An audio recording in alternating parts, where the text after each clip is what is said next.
Assalamualaikum warahmatullahi wabarakatuh. Salam sejahtera dan salam bahagia untuk kita semua. Pertama-tama saya ucapkan banyak terima kasih kepada Bapak Andi Alfianto Anugerah Ilahi SEMM selaku dosen mata kuliah Kepemimpinan. Perkenalkan, saya Ainun Islamia dengan NIM 1902020004 dari Fakultas Ekonomi D3 Manajemen Industri, Institut Ilmu Sosial dan Bisnis Andi Sapada. Pada kesempatan ini saya akan membahas sedikit tentang usaha yang akan saya dirikan dan bagaimana saya memimpin usaha tersebut. Langsung saja pada pokok bahasan yang pertama, profil usaha. Jadi usaha ini saya beri nama Healthy Es Krim Moringa atau es krim sehat daun kelor. Jadi sebelum memulai sebuah usaha yang baru, kita harus mengusung sebuah tema yang unik. Es krim sehat ini berbasis inovasi baru yang unik dari daun kelor. Dengan menggunakan daun kelor, kita bisa menghasilkan es krim yang sehat dan bergizi, tidak seperti es krim pada biasanya yang banyak mengandung bahan pengawet yang berbahaya bagi tubuh. Jadi tentunya es krim sehat ini banyak mempunyai manfaat untuk masyarakat, khususnya anak-anak yang sebelumnya tidak gemar mengkonsumsi sayur menjadi gemar mengkonsumsi sayur karena adanya inovasi es krim sehat ini. Es krim sehat daun kelor ini dikombinasikan dengan berbagai macam topping yang bisa menambah selera makan seperti choco chips, sprinkle cookies, dan meses. Healthy es krim ini merupakan makanan perpaduan antara modern dan kesehatan yang tentunya sangat jarang ditemukan di pasaran. Muncul pertanyaan, mengapa harus daun kelor? Karena daun kelor itu sangat mudah ditemukan di mana saja dan manfaatnya pun sudah banyak ditemukan. Namun masyarakat belum bisa mengelola daun kelor ini menjadi makanan yang unik. Jadi berbagai macam penyakit seperti diabetes, darah tinggi, dan lain-lain bisa disembuhkan dengan tumbuhan herbal sehingga tidak tergantung lagi pada obat-obatan kimia. Pokok bahasan yang kedua yaitu visi misi strategi. Visi menjadi perusahaan yang menyediakan produk unik dan berkualitas tinggi dan siap bersaing di pasar lokal maupun nasional. Misi yang pertama, menyediakan produk lezat dengan tidak mengesampingkan kandungan gizi. Yang kedua, menyediakan produk unik dan harga terjangkau sehingga bisa dinikmati semua kalangan. Yang ketiga, selalu berinovasi untuk menyediakan produk sesuai dengan selera masyarakat. Pokok bahasan yang ketiga adalah proses memimpin. Pemimpin adalah seseorang yang mampu mengendalikan, membimbing, dan mempengaruhi pikiran, perilaku orang lain. Seorang pemimpin harus memberikan contoh dan ikut terlibat dalam upaya pencapaian tujuan bersama. Untuk memulai proses memimpin, hal-hal yang harus diperhatikan yaitu yang pertama, seorang pemimpin harus mempunyai attitude yang baik, mulai dari perilaku, pikiran maupun responsibilitas. Yang kedua, mendengarkan masukan orang lain dan kritis. Yang ketiga, pemimpin harus berwawasan luas dan terus belajar.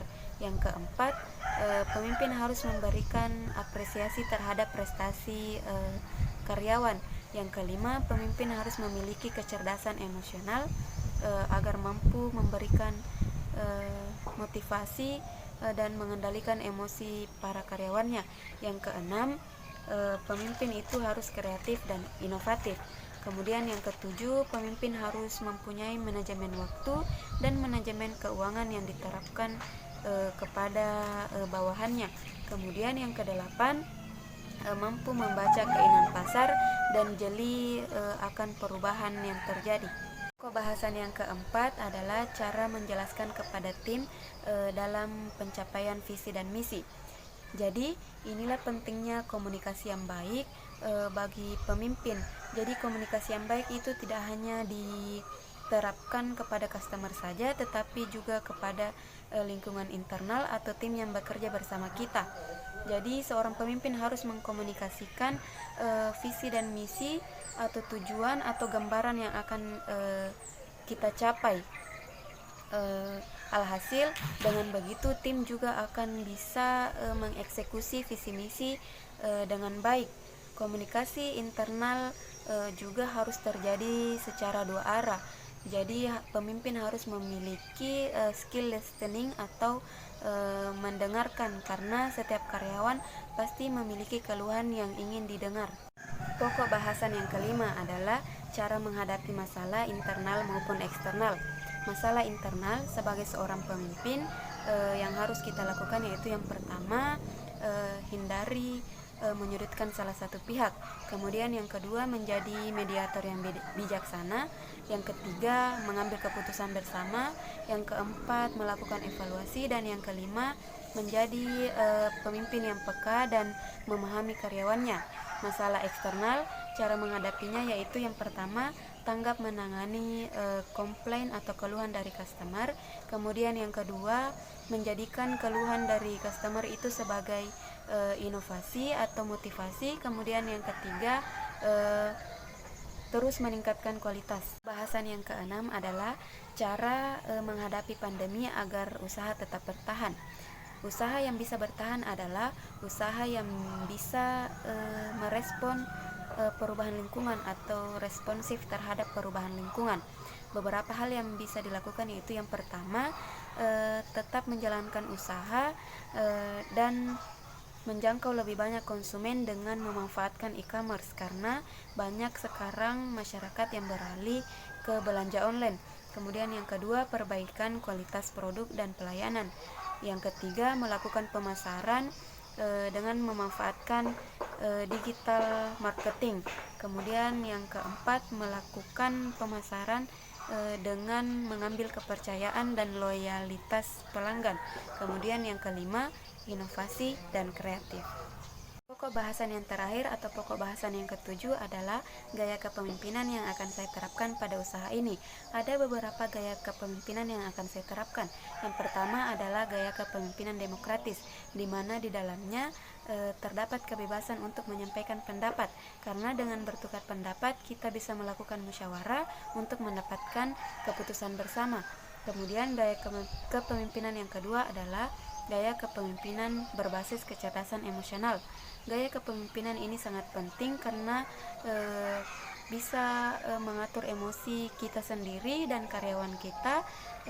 Kemudian kita bisa memotivasi dan memberikan inspirasi kepada bawahan.